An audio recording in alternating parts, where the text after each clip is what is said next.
In the wake of Donald Trump aligning the United States with Russia and against our democratic ally, the Ukraine, the EU has been forced to not only pick up the brunt of military and economic support, but to face Trump's bizarre and insane tariffs.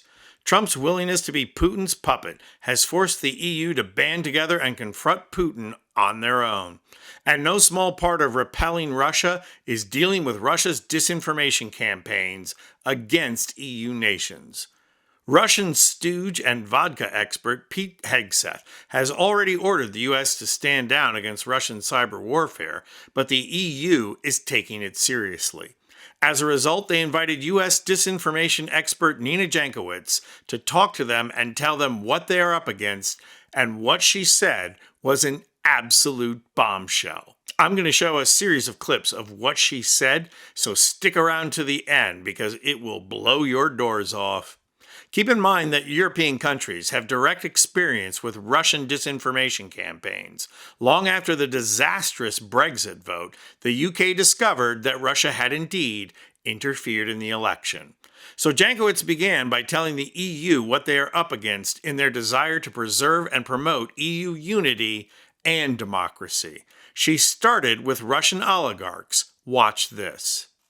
Their executives, some of the richest men in the world, have aligned and ingratiated themselves with some Western leaders, including the US president, not for the good of representative democracy, but for their personal enrichment. Anti-democratic regimes in Russia, China, Iran, and elsewhere are taking advantage of this environment, launching interference campaigns that aim to undermine the democratic process with little pushback. It's bad enough that Russian oligarchs act against the US, and it has a cascading effect globally, but it gets worse. And homegrown anti-democratic forces have launched a coordinated campaign to undermine researchers, journalists, advocates, and civil servants who work to expose their lies. The confluence of these forces has hobbled some democracies' responses to the strategic threat that we are here to discuss today. And as if the Trump administration wanted to provide proof of what Jankowicz is talking about, look who was able to ask the first question at the White House today. That's none other than the disgraced Tim Pool, who was paid hundreds of thousands of dollars by Russians to disseminate Russian disinformation on his podcasts. And what a surprise that he asks a self-serving question that repeats lies and serves the Trump administration. It is exactly what Jankowicz is talking about.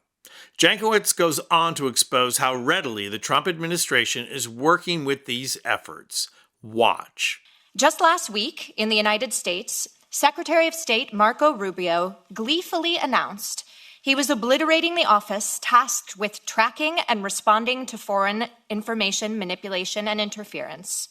Many other U.S. government institutions have been similarly dismantled in the months since President Trump took office. All this Trump service to Russian disinformation and democratic disruption leads Jankowicz to drop this stunning warning. Neither Washington nor the social media platforms it has captured are interested in preserving democracy. They are interested in maintaining their power and hoarding profits. And so, before I describe the details of Russia's recent online influence campaigns, I would like to call upon you to stand firm against another autocracy, the United States of America. The worst part of Jankowicz's assessment is that none of it is a surprise and that it has a specific purpose. Watch.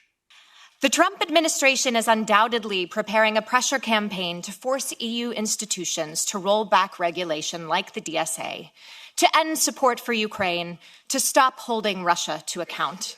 Do not capitulate. Hold the line. Doing so is the clearest signal the European Union could send to Russia and other adversaries that it will not stop fighting to preserve democracy at home and around the world. And that is how sad things have become. Americans have to go and warn Europe to stand strong against American autocracy. But of course, it's actually more than that. We have to ask Europe to keep democracy together while we are busy throwing off fascism here in the United States. The good news is the resistance is growing And the Trump administration is staffed by low IQ individuals like Pete Hold My Beer Hegseth, Christian Caroline Levitt, and batshit crazy Bobby Let's Lock Up the Autistic Kids Kennedy Jr. So, I like our odds. I'm Anthony Vincent Gallo for Occupy Democrats.